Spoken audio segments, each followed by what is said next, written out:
We already know that Mauga should be getting changes tomorrow, nerfed to the safe side of not strong. But today I want to continue this conversation, which what should be the last stretch of gameplay where Mauga is at his most oppressive, showing off gameplay, teaching my tactics, but also learning from the mistakes of my enemies that aren't as good as the top 500 players that make Mauga as oppressive as he is. I think sometimes when I make content, some viewers have a very two-dimensional view of what I'm trying to do and say, as if my point is that Mauga shouldn't be changed. Never said that. But if you think he's oppressive in your games, I don't think that's true in the slightest. But I'm sure all the thousands of comments I get telling me I don't know what I'm talking about are all in top 500, right? That's how math works. No, the hot takes in 2024 kicking up even stronger than before because I've grown even more confident in my points of view after landing on some big W takes throughout the last year when everyone, including Junkrat players, historical ones anyway, told me that I was wrong when I said Junkrat was a very good hero. Now, everyone agrees that he is, as there's many Junkrat one-tricks mastering the styles I talked about back then in top 500 and throughout the ranks. Same thing happened when the Roadhog rework landed, and lots of analysts told me I had no idea what I was talking about,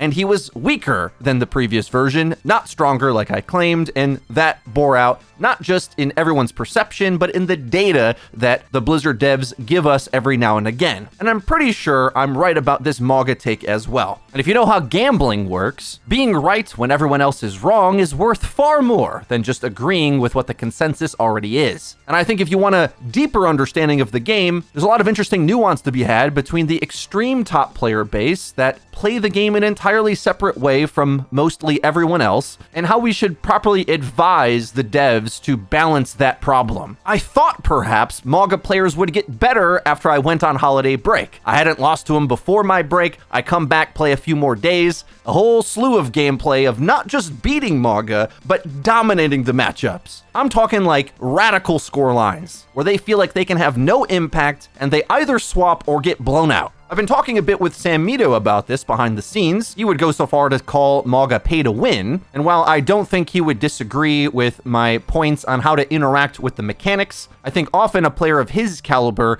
discounts the reality of how most players play and instead assumes the peak potential of what they could do if they did everything right in terms of positioning of the character as well as execution of the abilities and attacks. But we're not all top 1 ranked combined Overwatch megastars like Sam is. Most players are mere mortals that can't actually aim, myself included. Why do you think I play this game and not Valorant? Because I want to shoot Junkrat projectiles and hit things on accident, or vaguely swipe in the center of my screen as Winston to confirm kills. Everything we've showed on screen, I think, has already been quite illustrative of what I mean. While I wouldn't advise you to purposely pick Winston against Mauga, I would have switched to D.Va if I had the opportunity to go to spawn ever, but using the fundamentals of how to counter Mauga worked so well I didn't get the opportunity to. And after watching a lot of top-level players' gameplays, seeing the lack of mistakes at their tier, it makes it clear why I have such an easy time. See, at higher tiers, squishy players aren't feeding as hard. I think everyone would agree if Mauga has one weakness, it is that his time to kill on squishies isn't so great. So therefore, there will always be a window of opportunity as basically any tank, even one he in theory counters like Winston, to go at his squishies faster than he can go at yours. The proper answer, if I was trying to force Mauga in those situations, and from watching top-level players play them, is to play Mauga ultra defensively, hilariously campy, and poke-heavy. The only time you should expect to win engaging as Mauga is with his ultimate or when receiving nano. If the Maugas in your games are trying to engage without that, you should actually expect to win, in my opinion. If it's a dive map, as any dive tank, winning the high ground, as D.Va, managing your resources like you'll watch me do here. You can add Sigma to the list, though I don't prefer him. I actually prefer Ramattra, which is a even more controversial take, it appears. We'll get to looking at him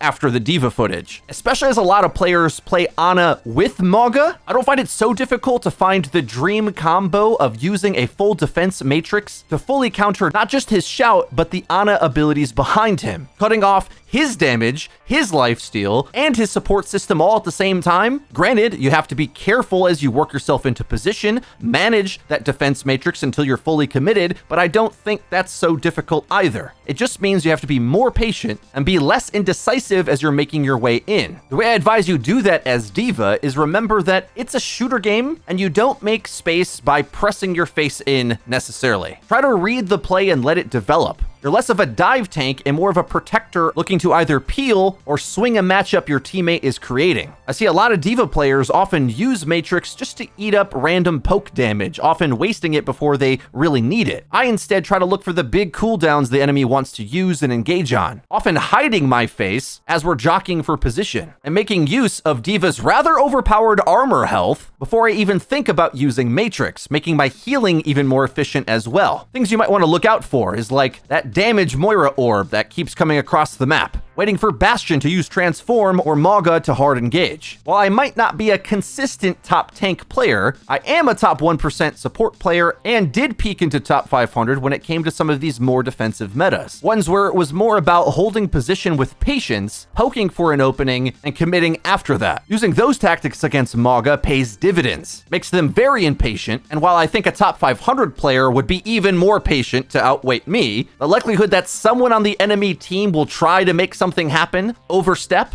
and then give you an isolation opportunity is very likely. People don't dedicate to their positions like they would in a scrim in your quick play or average ranked gameplay experience, so this feels like freelo to me against an enemy Mauga, especially when you think of the mentality that most players have. They expect the tank to go make space. But that's not why Mauga's OP. He's OP because of his stats of holding ground and running away. But that's not how I see players try to play him. Often the tank-focused gameplay of our community expects the tank to go in, and players don't know what to do when they don't. But that is how Mauga feeds and dies easily. Now let's talk about two types of maps that I think Mauga is going to be most exploitable for your gameplay. We've already shown quite a lot of dive maps where there's high ground, especially as D.Va. It's very easy to use your resources to protect a tank buster style character, whether that be a Bastion that Mauga otherwise would counter, using high ground staging to go at his squishies, making use of the fact that in a backline race scenario, the ease of execution of the time to kill of other tanks is usually easier. I think this is even more obvious when we finally get to the Ramattra footage. But most importantly, the thing I want to remind you all of is that the objective is not more important in Overwatch 2 than positioning and ult economy. The maps that I think Mauga is the best on is push, because there's a lot of long-range poking and running away and holding your ults. That's where I would find Mauga the hardest to deal with if I didn't have my long-range solution with Ramattra, but on payload and control maps that especially have high ground, the Mauga player really needs to turret up on the objective, shoot from range, hiding his big hitbox, and he needs to be the one to punish aggression. If he doesn't do that, you'll have an easy time. And of course, playing Ring Around the Rosie on him with your mobility as any tank will stress his targeting skill, forcing the Mauga player to single cannon shoot your squishies more, double barreling you less, allowing you to win over time. Another thing I like about D.Va is that a lot of tank characters don't have great answers to cage fight, and if he aims well, he can kill you as baby D.Va. Having any chance to outlive it or punish him in it takes away what I think is his biggest strength. Even just trading those 1-for-1 and you both going out of the fight, I think is good for you, because otherwise I feel advantaged in the rest of the neutral game anyway. This clip shows the spacing you can get away with, combination of trying to live in their backline to pull out resources and letting a brawler type character tank for the team, projecting Matrix onto them, requiring the enemy to come clear me, but because I have mobility, a high ground escape, and extra armor, that's not going to work either. We're just not ever giving the enemy team what they want. This spacing off of the Mauga's key kill zone, the effective range of the double cannons lighting you up, that's the key. Like watching through this gameplay, am I ever even on fire at any point? And as I explained in my Mauga strats and counters video, a big percentage of Mauga's effective damage has to come from him lighting any target on fire. The instant crits is what makes his damage OP. If he's not getting that, his damage is terrible. So needing to swap targets, not maintaining on them, is one of the worst things. So that's what we're doing with D.Va. Mobility to dodge his focus and kind of juggle my teammates' health pools, stopping the enemy Mauga the ability to rack up lots of damage on the same target. That's when he's scariest, but you should consider him weakest when trying to skirmish out in the middle of the map, because that's where tanks that actually have defenses can manipulate his engagement, or when they have mobility to swarm around him. I would advise this enemy Mauga to just never be in the middle of the map for any given point of time. Being in a hallway wasn't so nice either, because Defense Matrix gobbles up everything in a lane, ushering in the DPS to farm him. And while we all can't aim in Overwatch,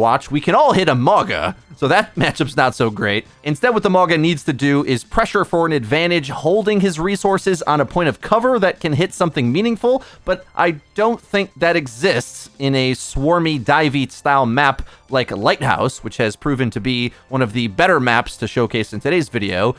Alternatively, forcing the objective is what my top-level friends say that Mauga is so OP at, because if he's able to hide on the objective and use his insane stats, he can make an advantage there, and I surely would agree, as a lot of tanks I have to run from the objective, yielding it away. But my question is to all of you, if you as a tank run to the point on a map like Ilios Lighthouse, do you expect your team to safely get there with you, not die, or to hold their own position and not die without you holding their hands? That just doesn't happen, in my opinion. It might be one thing if the enemy squishies play all escapable heroes, but I don't find that to be so common. And besides, taking a 5v4, farming the enemy team, yielding some objective and returning to it later has netted me a 100% win rate against this character. But I have to admit, I don't go up against the top players that know the thing I'm trying to explain to you. They usually don't do that, in fairness. Now, as I understand it, my counter Mauga strats just get more controversial after this point.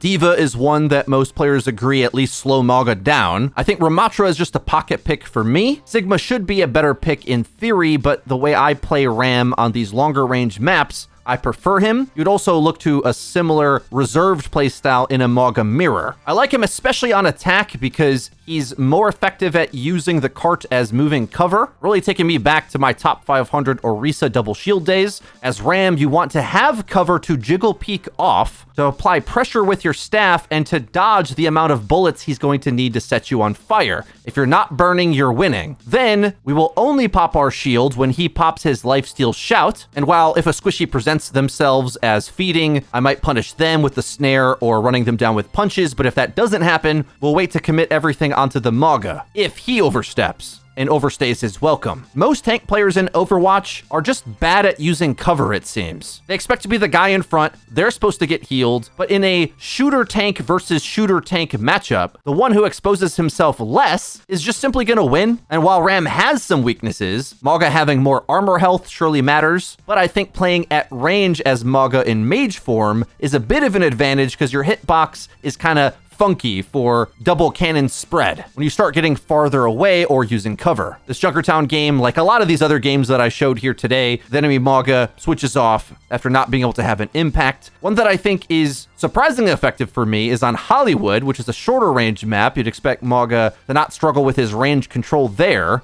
And like always in my experience, when I'm outplaying the Mauga's offense appropriately and look for windows to exploit his squishies, it's always easier for me to confirm kills than the other way around. In Nemesis form, you have a speed advantage and an easier to land 4-shot, in my opinion. I'm either playing to create an advantage or just to protect my backline. Because while the worst case scenario is Mauga laying into Ram when he's blocking, using your cooldowns effectively, that's like the only way it should ever have you pinned in that way. A lot of the times, I can survive, and he sort of just whiffs himself out. I think I would have had to look at the point of view of these players in the replay just to see how good their aim isn't, because my assumption is that has to be the reason they're struggling to find the openings that I'd assume they otherwise would have found to get them to the rank I'm at. Or is it just because I'm not feeding as a tank? I don't know. But if it's at the point that a top 3% player functionally cannot have an impact as Mauga against some pretty basic counterplay, it's pretty hard for me to say the character's pay to win. And though I do go down in the cafe here at the end, I think if I snuck in one punch, I would have got my ultimate and had the armor to sustain in that spot, getting healed with the heal amp from my Ana. I frustrate this enemy tank so much, he gives up on the Mauga pick anyway, proving the point of the video, and we close out this game with another radical scoreline, winning this one as well. I had more radical examples in my other guide video, the Mauga Strats and Counters video, but here's another sniper map at the end. end, where I'm using Ram's range poke to pop off cover and headshot the Mauga, holding shield for shout, and pretty much never using Nemesis form until there's time to either chase down the Mauga as he's running away or to punish one of his teammates. I think that's the secret sauce in my Ramattra versus Mauga matchup. Whereas Sigma can get in closer and has 2 methods of damage denial, you actually can rack up a lot of value as Ram just poking with the staff,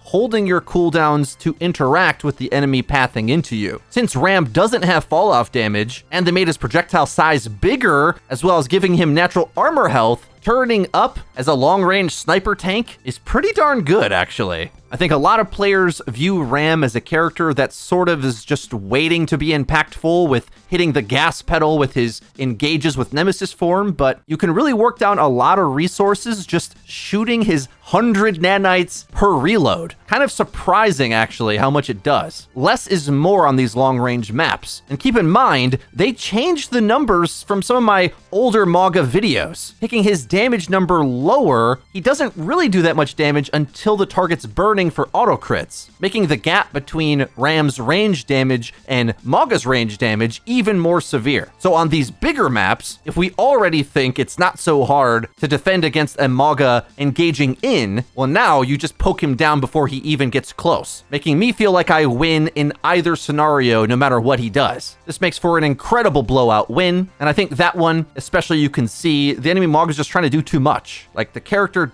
doesn't actually do anything at any of the ranges he was trying to play. At what point in that whole Havana was the Mauga ever going to kill anyone? He's only truly scary when he's committed in with his shout. Otherwise, the little meaningless poke damage he's doing is getting healed away, or I'm not gifting him an easy hitbox to hit. A better player would have stuck on his cover positions for longer, but what does he do when his teammates feed? I think he still loses, and that's at least what's been my experience. A higher tier player would just play keep away forever and never commit to die as Mauga and play the ult economy game throughout the whole map, conceding the objective over and over, playing pretty much every map as if it's push. That's where Mauga starts to look a bit more unstoppable, but it's not in the way that most players play tank. So lots and lots of examples, overemphasis on this point, digging my heels in, tripling down on this take. It'll be interesting to see what changes they ultimately go with tomorrow. Overall, what I want to see out of this is that Mauga gets better balanced for the player base we have, both at the bottom 99 and the top 1%. Because I think trying to tank with him normally is just bad now, since they really made him kind of mediocre at close range, except against tanks, but you can dodge it like I showed in this video. And he's annoyingly oppressive at higher tiers just by being so defensible, which is not what anybody wants out of their Overwatch gameplay. To make sure you don't miss out on our future videos, be sure to leave the video with a like and click subscribe and the bell icon to actually get notified when our videos come out. That's been it for me. I've been Frito for your Overwatch. I'll see you guys next time.